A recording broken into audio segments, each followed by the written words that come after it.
नमस्कार, let's mic के एक बिल्कुल नए जानकारियों से भरपूर शो में आपका स्वागत है जिसका नाम है कॉर्पोरेट दुनिया। ये सिर्फ एक प्रोग्राम नहीं है बल्कि एक खिड़की है उस दुनिया की तरफ जहां बिजनेस की चालें, स्टार्टअप्स की उड़ानें, मार्केट की धड़कनें और कंपनियों के भीतर की कहानियां आपको समझाई जाएंगी आसान, रोचक और भरोसेमंद अंदाज में। आइए सबसे पहले नजर डालते हैं कारोबार की दुनिया की आज की खबरों पर। ब्रिटेन के इकोनॉमिक डेली फाइनेंशियल टाइम्स ने एक रिपोर्ट में भारत की यूपीआई प्रणाली को वैश्विक स्तर पर सबसे सफल डिजिटल फाइनेंशियल इनोवेशन बताया है। इस रिपोर्ट के अनुसार भारत का यह मॉडल अब ब्रिटेन और यूरोप के फाइनेंशियल सिस्टम को भी प्रभावित कर रहा है। लंदन की वित्तीय संस्थाएं भारत से सहयोग बढ़ाना चाहती हैं। रिपोर्ट के मुताबिक 2024-25 में भारत में यूपीआई से कुल 2.4 लाख करोड़ डॉलर के ट्रांजैक्शन हुए। ये अमेरिका, चीन और यूरोप की डिजिटल पेमेंट प्रणालियों की तुलना में कहीं ज्यादा तेज भी है। एफटी ने लिखा कि ब्रिटिश वित्त मंत्रालय यानी ट्रेजरी और bank of England Indian model पर तकनीकी सहयोग पर विचार कर रहे हैं। यूके पेमेंट सिस्टम रेगुलेटर की सीईओ क्रिस टाउनसेंड ने कहा कि भारत ने जो स्केलेबल और लो कॉस्ट डिजिटल इंफ्रा बनाया है उसे हम अपने बाजार के अनुरूप ढालने पर विचार कर रहे हैं। गृहमंत्री अमित शाह ने मुंबई के एक कार्यक्रम में कहा कि यूपीआई और फिनटेक के माध्यम से भारत में एक डिजिटल क्रांति आई है, जहां 2024-25 में हर दूसरे डिजिटल ट्रांजैक्शन का भारत में होना एक बड़ी उपलब्धि है। शाह ने कहा कि अब तक 7 देश यूपीआई को एक्सेप्ट कर चुके हैं। हमने एमएसएमई सेक्टर को मजबूत करना ही पड़ेगा और इसके लिए काफी सारी दृष्टि से सरकार गारंटर भी बनी है। डिजिटल और फिनटेक के माध्यम से, यूपीआई के माध्यम से भारत में एक डिजिटल रिवॉल्यूशन सामने आया है। 2024-25 में जितने भी डिजिटल ट्रांजैक्शन हुए हैं इसमें हर दूसरा ट्रांजैक्शन भारत में हुआ है। 10 साल पहले इसकी कोई कल्पना नहीं कर सकता था कि भारत के अंदर डोसा बेचने वाला भी डिजिटल ट्रांजैक्शन से अपना पेमेंट लेगा या सब्जी बेचने वाली बहन भी डिजिटल ट्रांजैक्शन से पेमेंट करेगी। हर दूसरा ट्रांजैक्शन और प्रति सेकंड 5800 से अधिक ट्रांजैक्शन होते हैं और लगभग 7 देशों में यूपीआई को एक्सेप्ट किया है और डिजी लॉकर, मैं इसकी भी बात जरूर करना चाहूंगा, आप सब भी उपयोग करना चाहिए, करते भी होंगे कई लोग। डिजी लॉकर का उपयोग भी 52 करोड़ से ज्यादा लोग कर रहे हैं, 52 करोड़ से ज्यादा लोग डिजी लॉकर का उपयोग कर रहे हैं। अमित शाह ने कहा कि देश में डिजी लॉकर का इस्तेमाल भी 52 करोड़ से ज्यादा लोग कर रहे हैं। उन्होंने बैंकों से आग्रह किया कि वे ग्लोबल लेवल पर शीर्ष 10 बैंकों में शामिल होने का लक्ष्य रखें और छोटे और मध्यम उद्यमों को धन उपलब्ध कराने में अपनी भूमिका निभाएं, क्योंकि ये उद्योग राष्ट्र निर्माण में अपना महत्वपूर्ण योगदान देते हैं। राष्ट्रीय आय में उसका योगदान 12% से ज्यादा है। लगभग अप्रैल 25 तक 97 करोड़ इंटरनेट उपभोक्ता हमारे देश में हो चुके हैं। मई 25 तक 95% देश के हिस्से में 5G रोल आउट हो चुका है और लगभग 2,18,000 गांवों में भारत नेट के माध्यम से हमने कनेक्टिविटी पहुंचाने का काम किया है। भारत का डिजिटल इंफ्रास्ट्रक्चर एक बड़े विस्तार की ओर बढ़ रहा है। भारत की third party data centre capacity 1250 megawatt से बढ़कर 2028 तक दुगनी होकर 2400 से 2500 मेगावाट हो जाएगी।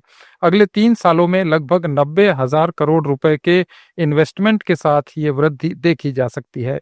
क्रेडिट रेटिंग एजेंसी आईसीआरए ने अपनी एक रिपोर्ट में कहा कि इंडस्ट्री प्लेयर अगले 7 से 10 वर्षों के लिए कुल 3 से 3.5 गीगावाट क्षमता वाली विकास परियोजनाओं की घोषणा कर चुके हैं, जो 2.5 लाख करोड़ रुपए का एक बड़ा इन्वेस्टमेंट है।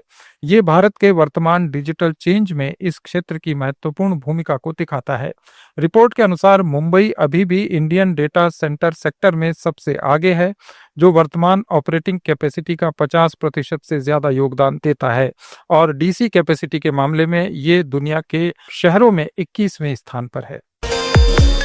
प्रधानमंत्री नरेंद्र मोदी ने नई दिल्ली के भारत मंडपम में आयोजित 4 दिन के वर्ल्ड फूड इंडिया कार्यक्रम में कहा कि आज भारत के पास डाइवर्सिटी, डिमांड और स्केल की ट्रिपल शक्ति है। भारत में हर अनाज की, हर फल और हर सब्जी की पैदावार होती है। इस डाइवर्सिटी के कारण भारत दुनिया में सबसे विशिष्ट है। इंडिया आज जिस स्केल पर काम कर रहा है वो अभूतपूर्व है और अप्रत्याशित है। मोदी ने कहा कि बीते 10 सालों में भारत के 25 करोड़ लोगों ने गरीबी को हराया है।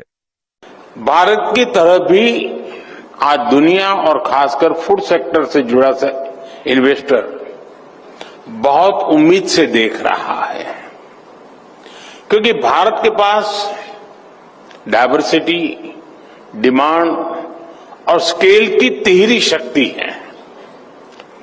भारत में हर अनाज की, हर फल और सब्जी की पैदावार होती है। इस डाइवर्सिटी की वजह से भारत दुनिया में सबसे खास है। हर 100 किलोमीटर पर हमारे यहां खाना और खाने का स्वाद बदल जाता है। भारत में विभिन्न तरह के खानों की जबरदस्त डिमांड होती है। ये डिमांड भारत को एक कॉम्पिटिटिव एज देती है और इन्वेस्टर के लिए भारत को एक प्रीफर्ड डेस्टिनेशन भी बनाती है। साथियों, भारत आज जिस स्केल पर काम कर रहा है वो अभूतपूर्व है, अप्रत्याशित है। बीते 10 सालों में भारत के 25 करोड़ लोगों ने गरीबी को हराया है। ये सभी साथी हम न्यू मिडिल क्लास का हिस्सा बने हैं। ये न्यू मिडिल क्लास देश की सबसे एनर्जेटिक, सबसे एस्पिरेशनल क्लास है। इतने सारे लोगों के एस्पिरेशंस हमारे फूड ट्रेंड्स को सेट करने वाली है। ये वो एस्पायरिंग क्लास है जो हमारे डिमांड को बढ़ा रहा है। वित्त मंत्री निर्मला सीतारमण ने पुणे में बैंक ऑफ महाराष्ट्र के 91वें स्थापना दिवस को संबोधित किया। उन्होंने कहा कि वैश्विक अनिश्चितताओं के बावजूद भारत की मजबूती और फ्लेक्सिबिलिटी उसके सशक्त मैक्रो इकोनॉमिक्स की वजह से है। The success, of course, of UPI shows what interoperability can achieve. A recent IMF note highlights the potential of UPI's interoperable design as a model for the entire world. So I think it is for us to innovate and look at where the use case driven collaborative efforts can make banking far more technology driven, and that will also seize the imagination of the young clients that you would have. However, it is important that digitalization alone is not enough. Integrity, empathy, and human judgment remain irreplaceable. However much we talk about technology, I think it's important for us not to lose that human judgment and that advantage human intervention, human empathy can give in our banking service. वित्त मंत्री ने कहा कि भारत की GDP 7.8% बढ़ी है। ये पिछले दशक में proactive fiscal and monetary policies, bold structural reforms और बड़े पैमाने पर बुनियादी ढांचे के निर्माण के कारण संभव हुआ है। As this bank will mark its centenary celebrations. As you look to the future, to build your legacy, it is important to remember the financial institutions play a crucial role in the national infrastructure building and the efforts which go towards it, particularly for MSME enterprises. So as India's economy grows, so does the demand for credit and innovative financial products and capital expenditure. So financial institutions like Bank of Maharashtra therefore must maintain strong balance sheets to fund significant investments in infrastructure, industry, and also in innovation. With the uncertainty remaining a defining feature of the global landscape, the role of banks become even more critical. Make in India initiative के 11 साल पूरे होने पर वाणिज्य और उद्योग मंत्री पीयूष गोयल ने कहा कि मेक इन इंडिया कार्यक्रम भारत को ग्लोबल मैन्युफैक्चरिंग पावर हाउस में बदल रहा है। देश के मैन्युफैक्चरिंग सेक्टर को मजबूत करने के लिए 2014 में मेक इन इंडिया कार्यक्रम को लॉन्च किया गया था। गोयल ने कहा कि इन वर्षों में रिकॉर्ड एफडीआई इनफ्लो, व्यापार करने में आसानी में व्यापक सुधार, वैश्विक स्तर पर दूसरे सबसे बड़े मोबाइल निर्माता के रूप में हमारी प्रगति, निर्यात में बढ़ोतरी और रक्षा उत्पादन का विस्तार, ये सभी दिखाता है कि हम कितना आगे आ गए हैं। विदेश मंत्री डॉक्टर एस जयशंकर ने न्यूयॉर्क में इंडिया SICA सिस्टेमा डे ला इंटीग्रेसियोन सेंट्रो अमेरिकाना में विदेश मंत्रियों के बैठक में भारत के क्षेत्रीय सहयोग को बढ़ावा देने पर बल दिया।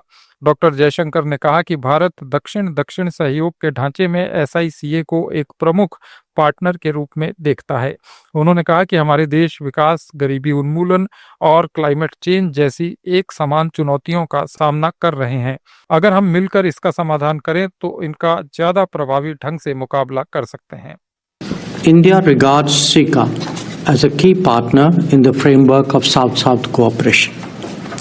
Our countries face similar challenges of development, poverty alleviation, and climate change, and we can address these more effectively if we address them together. Today's meeting gives us an opportunity to exchange perspectives on our development, on our view of the world, on the possibilities of cooperation between us. At our last meeting of the Mechanism for Political Dialogue and Cooperation that was held in Panama City in April 2023, we reaffirmed the value of our partnership and agreed on the need to deepen cooperation. The discussions acknowledged SICA's progress within 5 pillars of its integration, while also addressing challenges such as post-pandemic recovery, energy security, digital transformation, financing for development, and climate change. Over the past petroleum और प्राकृतिक gas मंत्री हरदीप सिंह पुरी ने hydrogen के महत्व पर जोर देते हुए कहा कि ये न केवल भविष्य का ईंधन है बल्कि एनर्जी सिक्योरिटी, आर्थिक प्रतिस्पर्धा और पर्यावरणीय जिम्मेदारी का एक प्रमुख पिलर भी है। पुरी ने कहा कि भारत का लक्ष्य 2030 तक सालाना 5 मिलियन टन ग्रीन हाइड्रोजन का उत्पादन करना है। इसे एक मजबूत पॉलिसी ढांचे और उत्पादन से जुड़ी प्रोत्साहन योजना के तहत इसके लिए सरकार ने 19,700 करोड़ रुपए का प्रावधान भी किया है। Today, S&P Global think tanks, do tanks, experts in the field will talk about green hydrogen because one thing they are clear on is that green hydrogen is the fuel of the future. And I'm a student of history, and if you're a student of history, you also start saying, how did changes come? They came through technology, many of them. I think it's the coal and steam, steam engine which started it. It was the initial industrial evolution, 1750 to 1850. They're doing quantum jumps. And I think the next quantum jump is the fuel cell and green hydrogen. Now, you need two things. You need a demonstrated capacity or an ability to produce clean solar energy at a reasonable price. And I think India has done that. I think we brought the price downward from 25 cents to 3 cents a megawatt. ये थे corporate जगत के आज के कुछ अहम समाचार। Updates के लिए जुड़े रहिए लेट्स माइक के साथ। आप सुन रहे थे let's mic more than radio. Follow कीजिए हमें हमारे सोशल मीडिया प्लेटफॉर्म्स पर। It's time for news. It's time for more than radio. Presenting the first radio news app, Let's Mic. Let's Mic, a news-based app on your phone where you get to watch and listen news, talk shows, interviews, radio show podcasts. On Let's Mic, you get all relevant information of TV, print, radio, podcast, and digital. Let's Mic talks about every segment of life.